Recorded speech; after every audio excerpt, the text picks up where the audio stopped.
Nasa blue alert status ang ahensya ng Office of the Civil Defense Central Visayas o OCD-7 sa paghahanda nito sa pagtama at epekto ng bagyong Opong na ganap ng naging typhoon category ngayong araw ng Biyernes, Setyembre 26, 2025.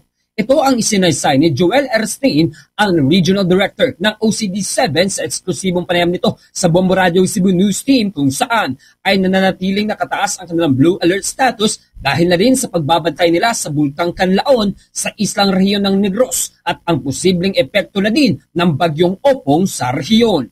Anya, nakabantay sila 24/7 lalo na at natala na mabilis ang takbo ng nasabing bagyo. Isinaysay din nito na nakahanda na din ang kanilang pre-disaster risk assessment para sa ilang mga scenario building. Kaya naman, nakipag-ugnayan na ito sa iba't ibang mga local government units sa rehiyon na binubuo pa rin ng lalawigan ng Cebu, Bohol at Negros Oriental. Sa lalawigan ng Cebu lamang, nagdeklara na ng suspensyon ng klase ang nasa 46 na bayan at lungsod, batid na din sa inaasahang malakas na ulan at bugso ng hangin base sa inilabas na datos ng provincial government.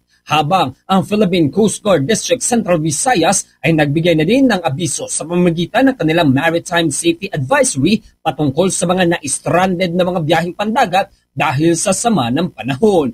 Naitalang nasa mahigit 360 na mga pasahero ang stranded na kinabibilangan ng 57 mga sea vessels, 7 mga motor bangka at 300 na sakay na mga roro ang hindi pinahihintulutang bumiyahe. Although ang status talaga ng Dream Sea Operation Center is still blue because of Canlaon, so using that being blue in preparation for Bagyong Opong.